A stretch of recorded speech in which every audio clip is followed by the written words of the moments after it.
Saludo cordial, nuevamente estamos ya para desarrollar este espacio de información a través de Radio Noticias Cuenca. Y lógicamente, pues en materia de diálogos, estamos para compartir con ustedes siempre nuestra señal. Para quienes nos están viendo, estamos en este momento en Facebook Live, señal desde Cuenca para el Ecuador y el mundo. Y para quienes no nos pueden ver, pero nos pueden escuchar por obvia razón, nuestra página www.radionoticiascuenca.com. Allí pueden seguir la entrevista en vivo, pueden escuchar y también va a quedar grabada la entrevista que a continuación planteamos. Hemos invitado nuevamente en esta mañana al profesor Julio León. Él es candidato asambleísta por la lista 19 Unión Ecuatoriana, para desarrollar y comentar algunos temas de interés en esta marcha. Una cuenta regresiva, 27 días faltan para las elecciones un tanto extrañas. Julio, bienvenido, un gusto que esté nuevamente acá en la emisora. Muchísimas gracias, economista Cleber Pinos. Un saludo muy cordial a usted y a toda esa radio audiencia de este prestigioso medio de comunicación.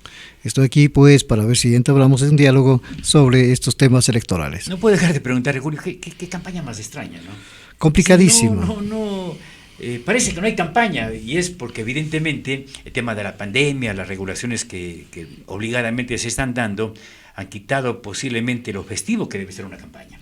Pero yo creo que esa sería propiamente la metodología que se debe instaurar en el país, no fastidiar a la gente, ¿no? Se debe buscar realmente el liderazgo, quién tiene ese liderazgo, quién puede captar liderazgo. Quienes no tenemos, pues lamentablemente estaremos a expenso de lo que se pueda hacer en los momentos electorales, en los momentos de campaña. Yo creo que siendo extraña, yo lo veo bien. ¿Por qué? Porque la gente va a reflexionar profundamente en estos momentos de crisis moral, económica y social. Bueno, pero es evidente que ese calor de la campaña también se genera en temas como el debate. Usted vio un debate presidencial, no sé qué conclusión sacó, pero claro, no sé si fue debate, porque claro, el debate tiene otro tipo de escenario. Así es. En 1 minuto y medio de pronto querer explicar los problemas graves que tiene el país es un poco complicado también, ¿no? Pero bueno, yo creo que lo que se trató más bien es de hacer conocer las figuras de los candidatos, no fue más allá, porque un debate es con ponencias y contraponencias, pues no hubo tal, simplemente hubo una exposición de parte de los candidatos en breves rasgos y paremos de contar. Entonces, más bien lo que se hizo es publicidad para que se les conozca quiénes están de candidatos. Bueno, por lo menos para que conozcan a la gente, porque evidentemente ha sido muy poca la difusión. Pero en términos generales, yo sacaba como conclusión de que en 1 minuto y medio se puede explicar tal vez una idea un poco general, ¿no? Una de ellas. ¿Cómo aborda el tema de la salud, de la educación, de la corrupción, de la inseguridad jurídica en 1 minuto y medio? Son temas profundos, ¿no? Temas de análisis, y yo creo que en esta situación, de la manera en que se lleva adelante, realmente, vuelvo a repetir, simplemente fue por hacerles conocer a los candidatos y brevemente un bosquejo de lo que pretenden hacer. Bueno, pero en todo caso, vamos a ver a futuro. Igual podría, si haríamos un debate de parlamentarios, igual cómo se podría manejar, un poco complicado, ¿no? Yo creo que incluso, si bien no puede ser presencial, pero debe ser un poco más seria, debe ser a través de Zoom o alguna manera para que haya realmente y se demuestre, digamos, cuáles son los planteamientos, cuáles son las ponencias de los otros candidatos y generar propiamente un debate para que la ciudadanía pueda conocer realmente el contenido mismo de esas propuestas. Oiga, ¿cuál es el escenario que usted percibe en este momento en el ambiente, en el ánimo de la ciudadanía? Entiendo que usted también hace sus recorridos, está entregando su plan de trabajo. Bueno, es generalizado, ¿no? Los políticos han sido catalogados simplemente como sinónimo de ladrones, ¿no? Y eso es lo que han sembrado los llamados padres de la patria, quienes nos han antecedido, ¿no? Yo creo que tiene toda la razón. Donde usted aplasta sale pus, dice, ¿no? Y en todas las esferas del Estado hay corrupción. Entonces hay una gran inversión de parte de la población ecuatoriana en contra de la política. Sin embargo, pues por alguien tienen que votar, el sistema democrático así lo exige, y yo creo que es el momento de reflexionar y hacerlo bien. Pero ¿cómo cambiar un poco este tema? Evidentemente, conversábamos con usted antes de comenzar con la entrevista, ¿qué es lo que está pasando con la política, no? Como que la gente, yo creo que hay gente con mucha capacidad para manejar municipios, prefecturas, usted tiene ya una experiencia en el Consejo Cantonal, y evidentemente la gente rehúye a participar de la política. Bueno, así ha sido los que dicen no me interesa la política, no me gusta ser político y lamentablemente tienen que vivir regentados por ese sistema político. Yo creo que este es el momento en que y debía ser y deben hacerlo antes de que estemos ya en esta campaña. Había manifestado en algunas entrevistas pues las personas que tienen no tienen este problema, este estigma de corruptos, que no han estado en la política, deben ser parte de la política, deben ser participativa, ellos deben estar allí para que no estemos o no estén los mismos de siempre, ¿no? Entonces es hora de que esa gente honesta, de esa gente que aún queda, porque hay gente muy honesta que no ha participado en la política, debe estarlo allí para indicarlos, para darles, digamos, la lección de cómo manejar al país y cómo ejercer esas funciones. Consecuentemente, usted también comentaba de que hay que hacer reformas al Código de la Democracia, que lleven a que, carambas, las organizaciones no se activen solamente previo a una campaña electoral, que haya una formación auténtica, pero claro, en el Código de la Democracia, que hay que hacer la formación, las escuelas de formación política, pero es puro cuento. A la realidad queda faltando pocos meses. Oye, ven vos de candidato y se comienza a armar algo que ya se ha vuelto una especie de tradición que no hace que la política se dignifique y vuelva a ser una estructura importante en beneficio del país. Por eso vemos la carencia de liderazgo, ¿no? Y están los mismos de siempre. Falta pues una escuela realmente de capacitación política, pero no únicamente partidista, sino política realmente, entendiéndose de cómo manejar el Estado, cómo manejar las instituciones del Estado, cómo hacer política en beneficio de los ecuatorianos. Eso es responsabilidad de un gobierno, pero lamentablemente el gobierno también es partidista y debe sacarse la camiseta cuando llega al poder y entender de que es un representante del país, de los ecuatorianos, y trabajar en beneficio de ellos. Lo mismo pedimos de las esferas, ¿no? Gubernamentales, que igual tienen ese tinte político, ese tinte partidista, que realmente hace un perjuicio grande al país.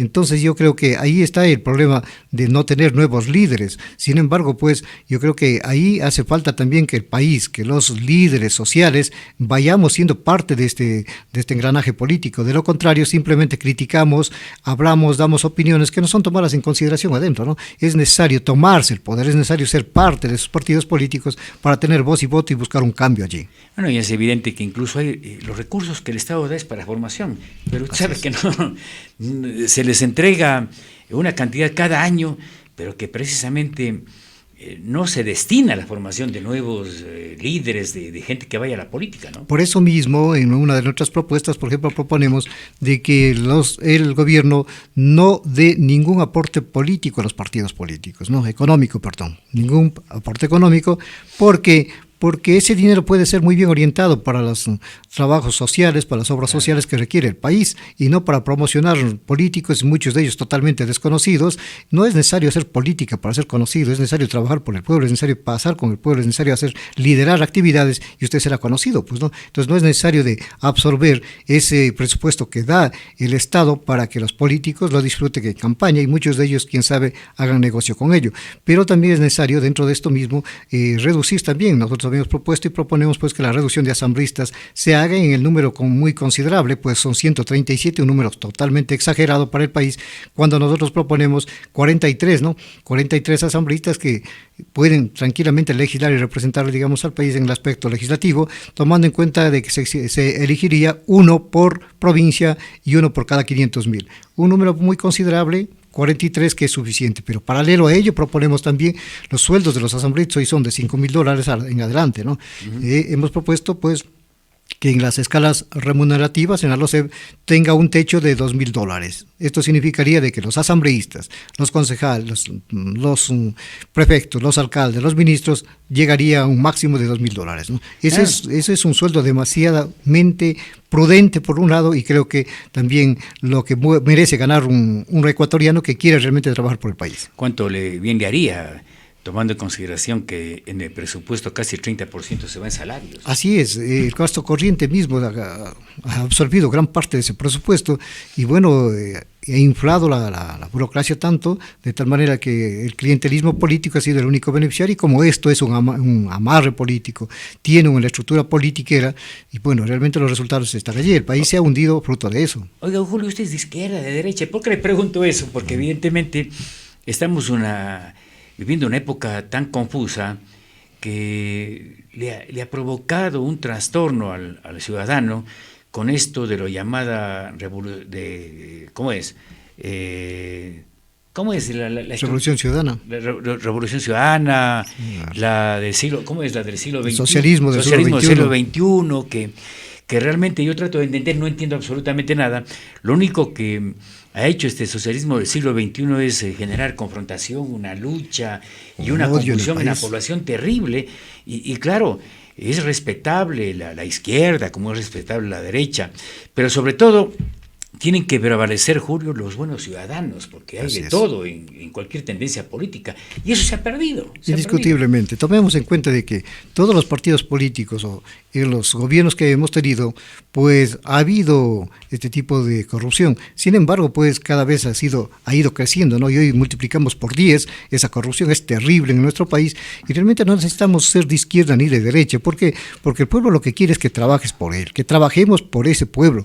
No necesita si es de izquierda o es de derecha, sino que le hagamos posible las aspiraciones del pueblo, tener trabajo, ¿no? Poder estudiar, ¿no? Dejar que también ellos puedan tener un sueldo digno o un trabajo que les sea rentable y no migajas como los bonos que hoy se votan, y que obviamente eso a la postre les vuelve dependientes de este sistema y finalmente les vuelve esclavos, porque le dirán cuando venga la campaña electoral: o me das esto, o votas por nosotros, o de lo contrario ya no te doy el bono. Entonces se vuelve manejable este tipo, cayendo en la esclavitud realmente. Como así el señor Cabello, que decía, si no votas Tremendo. no van a comer, ¿no? Imagínese usted a dónde llega Venezuela, y estamos viendo en nuestro propio Sudamérica pues un país como ejemplo. Sin embargo, habrá mucha gente mareada en ese sentido. Yo creo que ahí no necesitamos gente de este tipo de izquierda. La izquierda debe ser una izquierda realmente razonable, una izquierda que entienda y que tenga una doctrina, pero realmente que lo practique. No este tipo de cosas que simplemente buscan engordar los bolsillos de ellos, ¿no? Y hoy ellos critican al rico, critican a los banqueros, pero ellos aparecieron de la noche a la mañana. En el caso de nuestro país, en 4 o 8 años aparecieron los nuevos millonarios. Gente que andaba de pata rajada, y hay que decir la verdad, hoy son millonarios, ¿no? Con casas, con mansiones. Bueno, ¿y de dónde, pues? Claro. Eso es admirable. Entonces, utilizar la política para estos fines realmente... Y por eso nuestra gente nos da el calificativo que tiene que dar ladrones, y tiene toda la razón. Yo creo que ahí hay que hacer ese trabajo, pero ese trabajo tiene que hacerse desde el sistema educativo, desde las bases, ¿no? Necesitamos cambiar el sistema educativo. El peso de materia es mismo. Tenemos que regresar a lo que es cívica, tenemos que regresar a lo que es ética, lógica, especialmente este tipo de materias que de alguna manera le van a formar al hombre, digamos, del futuro. De lo contrario, hoy, ¿qué estamos viendo? Hoy estamos viendo cómo utilizar los condones, hoy estamos viendo la revolución ciudadana que ha hecho, que la historia de Fidel Castro, pero no lo dicen todo, pues cómo termina Cuba, ¿no? El eleccionamiento, pues es el adoctrinamiento de esa tendencia. Hablamos de las guerrillas, ese tipo de cosas. Eso es lo protervo que hay para nuestro país. Realmente ahí tiene que haber un gobierno, cualquier gobierno que vaya, aparte del problema en que tiene que afrontar, el problema económico es fortísimo para nuestro país, muy endeudado nos quedamos con la famosa revolución ciudadana, pues tiene que tomar medidas de este tipo de cosas. Si queremos una generación nueva, queremos realmente un país equilibrado, tanto económicamente, tanto socialmente, requerimos pues una buena educación, y eso es muy importante que se tome en cuenta desde los candidatos presidenciales, que de lo que les escuché hablar, nadie habló de este tipo de cosas, ¿no? Y propuestas, cuál va a ser el futuro de la educación, sabiendo que eso es el espejo en el que se ve el país afuera y también internamente. Muy de acuerdo, Julio. Yo creo que el tema de la educación tiene que volverse a replantear.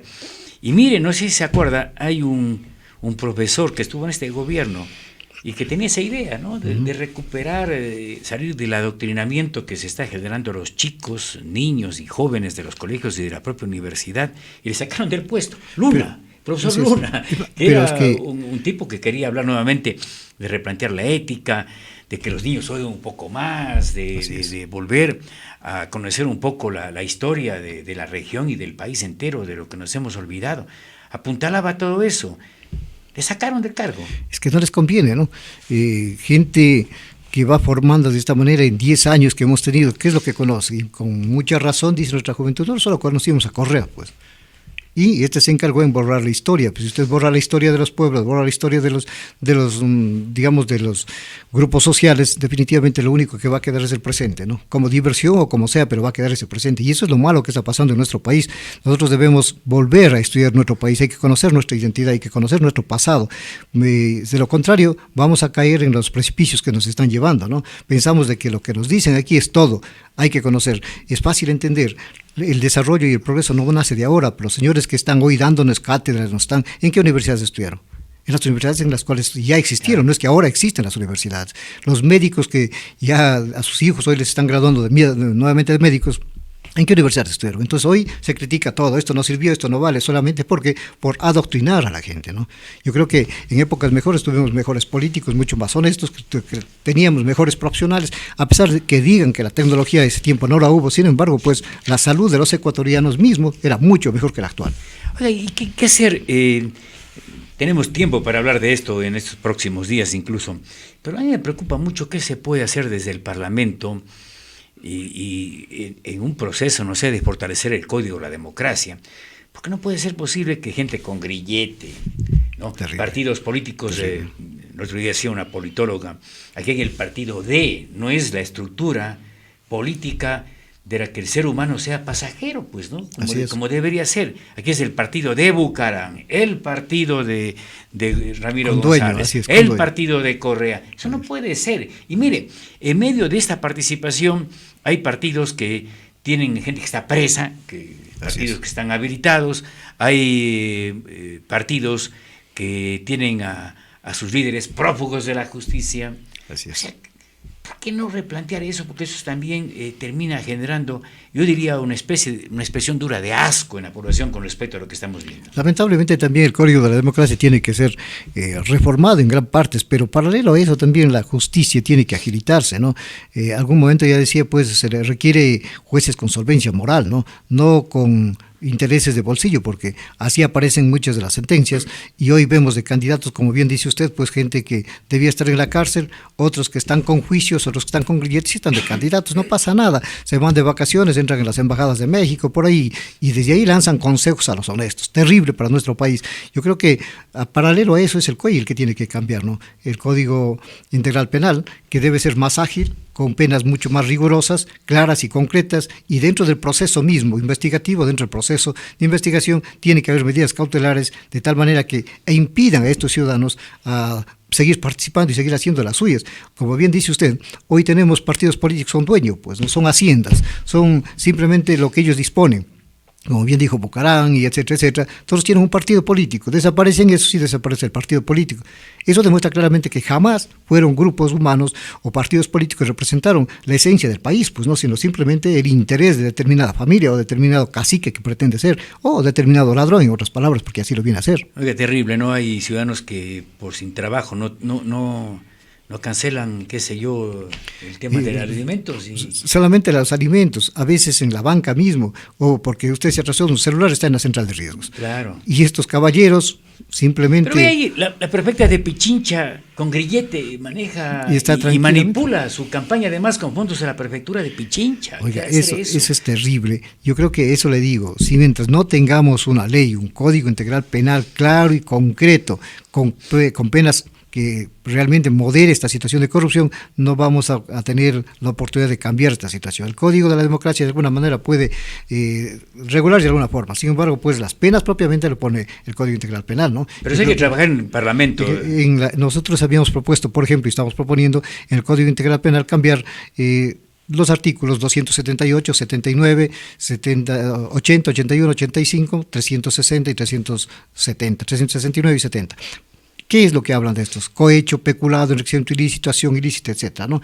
Y qué tan sencillo decirle, simplemente en la parte, a continuación de lo que está redactado, decirle, si es funcionario público, las penas serán de 25 a 30 años. La muerte civil y la confiscación de esos bienes por el valor que ha causado, del daño causado al país. Entonces es tan sencillo poner esta situación y bueno, pues el que volvió a hacer, o el que hizo, porque hay muchos que han querido volver a la política, ¿no? Se les ha encontrado inmersos en esta situación, simplemente muerta política, no podrá ser funcionario, no podrá ser peor candidato, se acabó la corrupción. Pero ve ese Parlamento, Julio, plantean una ley de extinción de dominio, que es necesario, es una herramienta, ni siquiera interviene en lo que resuelva la fiscalía o los jueces, es simplemente una herramienta para recuperar lo robado. Pero, y se hacen los locos, los parlamentarios por eso dan largas al asunto y queda frustrada la aspiración de unos 8 o 10 asambleístas, nada más que querían poner las cosas en su por eso puesto, por eso es necesario que el pueblo en esta ocasión, que nos han golpeado no solamente la pandemia, nos ha golpeado la corrupción, nos han golpeado los ladrones, nos han golpeado todo, es el momento en que reflexione por quién tiene que votar y cambiar, por lo menos a esa gente que ya está rodando, que se está protegiendo, haciendo leyes para protegerse ellos mismos. Alguien decía, y en las redes sociales ha rodado duro, cuando decían, solo en nuestro país puede haber que los mismos ladrones legislen para ponerse penas ellos. Eso no puede pasar. Entonces yo creo que quienes estén inmersos en estas cosas ya no pueden tener la oportunidad. El pueblo tiene que pensar en eso. Pero cada pueblo tiene lo que busca y lo que necesita o simplemente lo que se merece. Entonces yo creo que aquí es necesaria una reflexión profunda. Los ecuatorianos, los azuayos y los concanos, es hora de empezar a entender de que en nuestras manos está el futuro de la patria. Claro, ¿no? Y es evidente que ese tipo de propuestas hay que ir cambiando. Bueno, usted mencionaba algo que me pareció interesante. Y está pues en su plan, miren, aquí está el plan de gobierno de Julio León, candidato asambleísta por la lista 19. Hay varios temas, el otro día ligeramente, ¿no? Habíamos comentado algunos de ellos, pero esto de la redistribución de la riqueza me quedé pensando. Suena, claro, a algunos suena redistribución de la riqueza, como que suena, le vamos a quitar a los que tienen para dar a los que no tienen, que sería fatal. Bueno, es fácil, ¿no? A los que nacen como los que están con esa idea, es fácil, ¿no? Mandémosle a trabajar un mes que ha ganado $1,000 y luego, digamos, te voy a quitar los 600 para dar a los que están acá afuera sentados vagos, pues, a ver si le gusta, ¿no? Ese es el socialismo que pretenden ellos, claro. La redistribución de la riqueza, quitarle al que tiene para darles a los demás, algo que realmente no tiene asidero. Aquí hay que trabajar para vivir, hay que trabajar, la palabra de Dios dice claramente, con el sudor de tu frente te ganarás el pan de cada día, y así debe ser. Los que somos empleados hay que devengar el sueldo que nos paga el pueblo, no nos paga el alcalde, no nos paga el presidente de la República, nos paga el pueblo a través de los impuestos. Entonces yo creo que esto es muy importante tomar en cuenta, en consideración este tipo de cosas que de alguna manera le han ido moldeando a nuestra gente, de tal manera que ellos piensan de que el sueldo que ellos tienen, los bonos que dan, todo es del bolsillo del presidente de la República, del presidente, de los ministros de finanzas, etcétera, etcétera, ¿no? Pagando $1,000 en la primera semana. Una propuesta terrible, pensar de que con $1,000 que nos van a regalar. Pregunto, ¿nuestro país tiene una cultura de inversión? No la tiene. Nosotros tenemos una cultura de gastar, del gasto del dinero. Entonces, de los $1,000 que me dan, me comeré en un mes, 2 meses. ¿Qué es lo que tienen? Chicas que hay por todo lado. ¿Qué es lo que tienen presupuestado realizar las familias con esos $1,000? Que no es una suma muy considerable, pero que de alguna manera les va a servir. Y después, esos $1,000 nos endosa a todos los ecuatorianos porque tenemos que devolver. Eso tienen que entender. Cuando más fácil sería, por ejemplo, formar microempresas, formar grupos humanos tipo cooperativas o asociaciones que inviertan, ¿no? O microempresas mismo, que inviertan y ahí le den un crédito de $5,000, $10,000 para que se emprenden algo, pero desde luego con estudios de mercado y buscando el mercado también, y con intereses que no se cobren, pues no, que a 10, a 15 años, pero que sean pagaderos. Ahí se aprende a trabajar, ahí se emprende, pero que me regalen eso de darle la caridad que le dije hace rato, se vuelve dependiente y termina esclavo. No, en nuestro país creo que ya es hora de empezar a reflexionar. No podemos caer en ese tipo como Venezuela y otros países que realmente están en la miseria en este momento. Oiga, con el dinero que dan, el bono, se podría hacer un banco del emprendimiento, qué sé yo, digo yo, y enseñarle a la gente a trabajar. Oiga, hay gente que con los mismos $1,000 que quiere regalar a un candidato podría tener ya un emprendimiento, 0 tasa de interés, ya si es que le quiere ayudar al Estado, ¿no? Hay gente muy emprendedora en nuestro país. ¿Cuál es el capital de nuestros compañeros que caminan por las calles? Los ilegales, que se dice, informales, que les llaman, $500, $300, un capital con que ellos mantienen a su familia y dignamente, perseguidos como si fueran delincuentes. Con $1,000, con $2,000 es para hacer un capital, pero primero hay que encauzar esa situación. Bueno, vamos a darles para la microempresa, pero ¿qué producto vamos a producir? ¿Cuáles son los mercados que tenemos? O sea, el gobierno nunca se preocupó de eso, simplemente los empresarios tienen copado sus áreas y el Estado, el oficialismo, simplemente lo que hace es que seamos consumidores, ¿no? Eso es lo que les interesa a ellos, y así nos han tenido toda la vida. Hay que salir, este reto es importante, y yo creo que nuestra gente tiene que pensar quiénes estamos tratando de buscar alternativas que de alguna forma equilibre esta situación social en el país. No, y de hecho, a mí me parece muy interesante, ¿por qué no dar ese salto? ¿Será que a los políticos no les interesa de pronto que alguien diga, ya no vamos a dar el bono, vamos a prestar ese dinero para que comience la gente a trabajar, porque evidentemente esto no puede seguir? Y claro, se benefician los que son y los que no son, además, pues, Julio, ¿no? Así es, Porque, así es. Si le damos un apoyo económico a una persona mayor de la tercera edad, porque realmente ya no puede trabajar, está bien el Estado que haga eso, Así es. que le dé más seguro, que le dé una atención. Pero usted, cuando uno ve las filas de quienes reciben, oiga, hay de todo. Es terrible. ¿Ah? Hay gente que se baja de buen carro a cobrar el bono. ¿Se ha visto Así es, eso? gente que está en Estados Unidos y están cobrando el bono. Pero bueno, al gobierno le interesa pues mantenernos ignorantes, dependientes, y así nos podrán manejar, pues, y así han hecho lo que les da la gana. Y ese es el socialismo del siglo XXI, vayan entendiendo. Hoy vemos nuestro pueblo decir, bueno, robó pero hizo, o sea, le estamos dando tranquilamente toda la licencia para que robe, para que haga lo que quiere, le damos la razón. O sea, hoy hay que robar para hacer. Oye, o sea, y la de, sea ratero y haga. ¿Qué se puede haber? Porque es interesante el tema de entendiendo bien el concepto de redistribución de la riqueza. Y eso nace en gran parte del mismo Estado.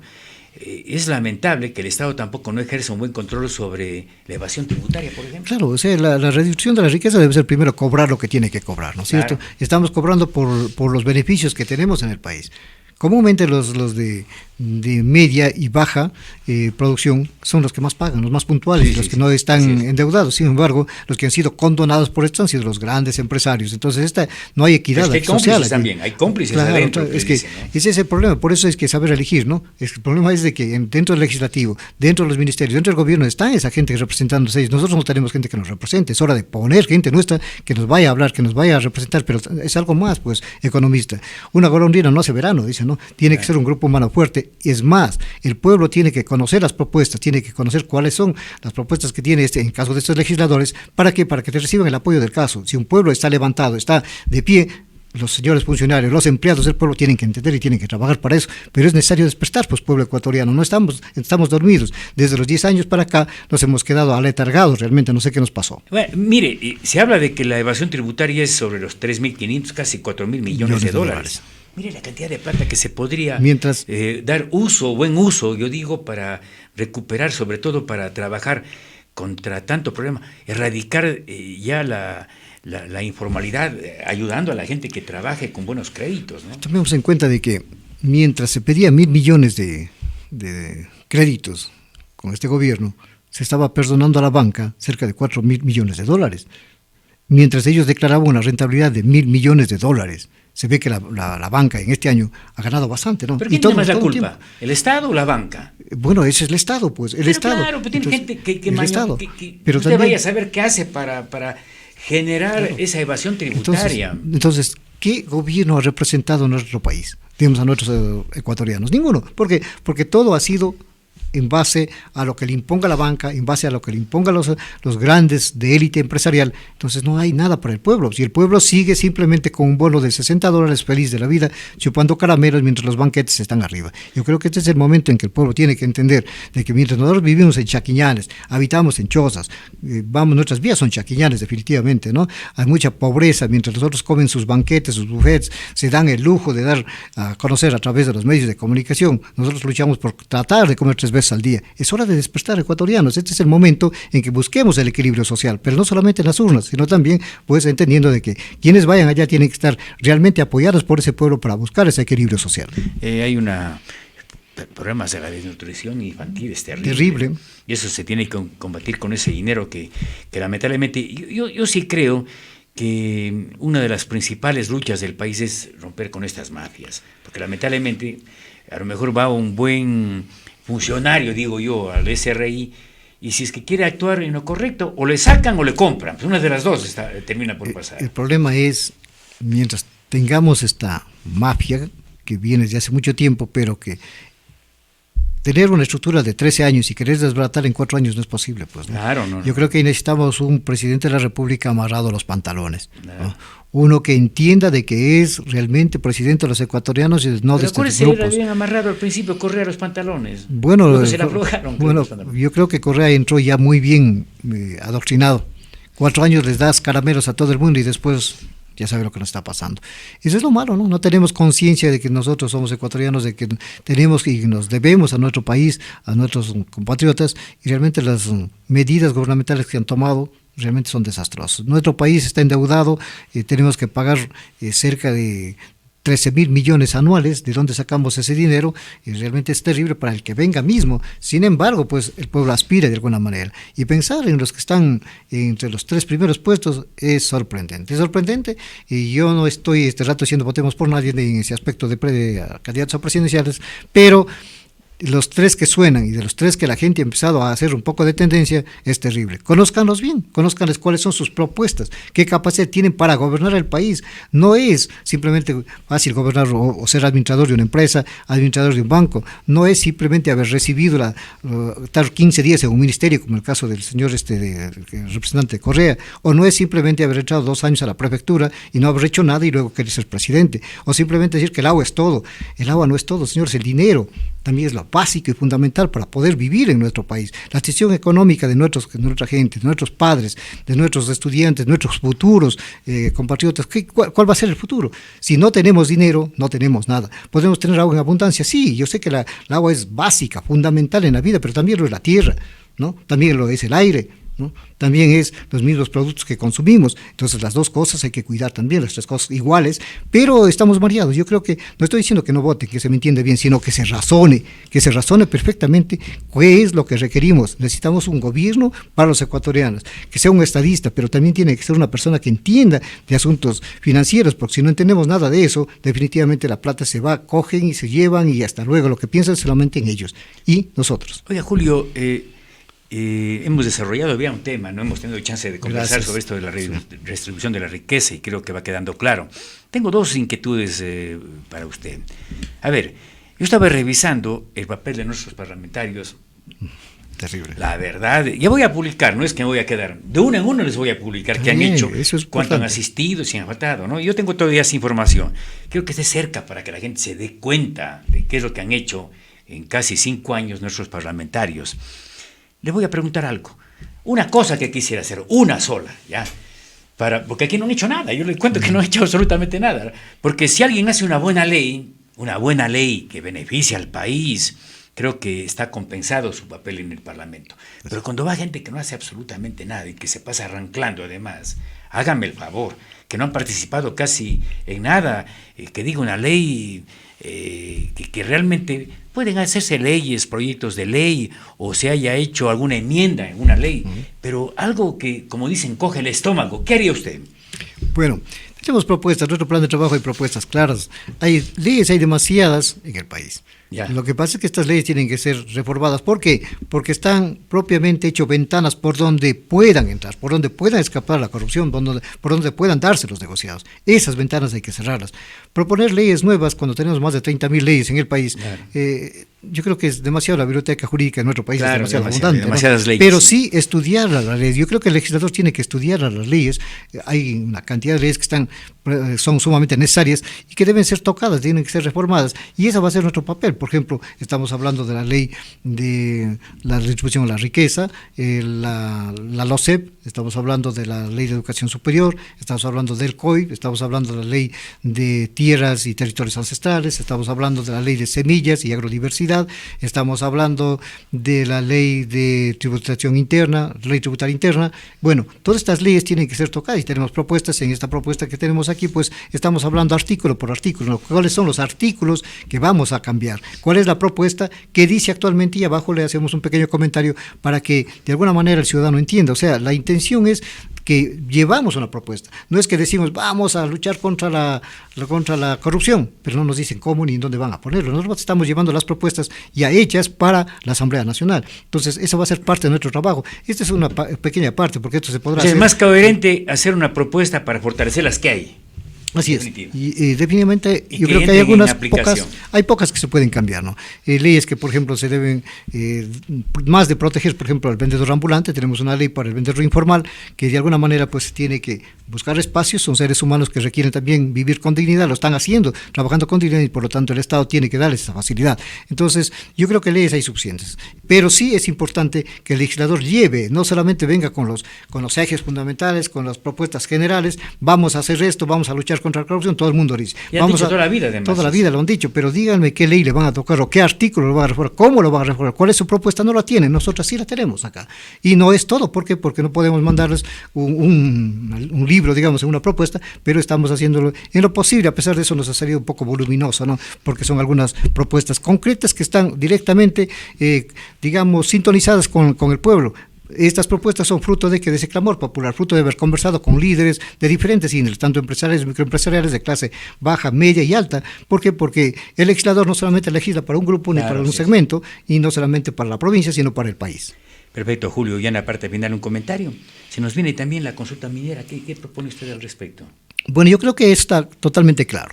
Se tiene que respetar el pronunciamiento, la voz, el pedido de los azuayos, clarísimo, hay que proteger las fuentes hídricas, ¿no? No creemos de que el oro nos vaya a reemplazar lo fundamental. El agua en este caso no solamente es para beber, es para producir, aparte de eso los humedales que tenemos en el páramo, yo creo que ya nuestro pueblo ya está pronunciado en ese aspecto. Y las autoridades tienen que escuchar, tienen que respetar lo que el pueblo azuayo ha decidido ya, y que seguramente en esta consulta así lo va a ratificar. ¿Qué dice? Porque claro, quienes están para votar en favor de que sí se haga minería, ellos están pues por el no, están por el no. Dicen que es un tema político. ¿Cree usted que es un tema político?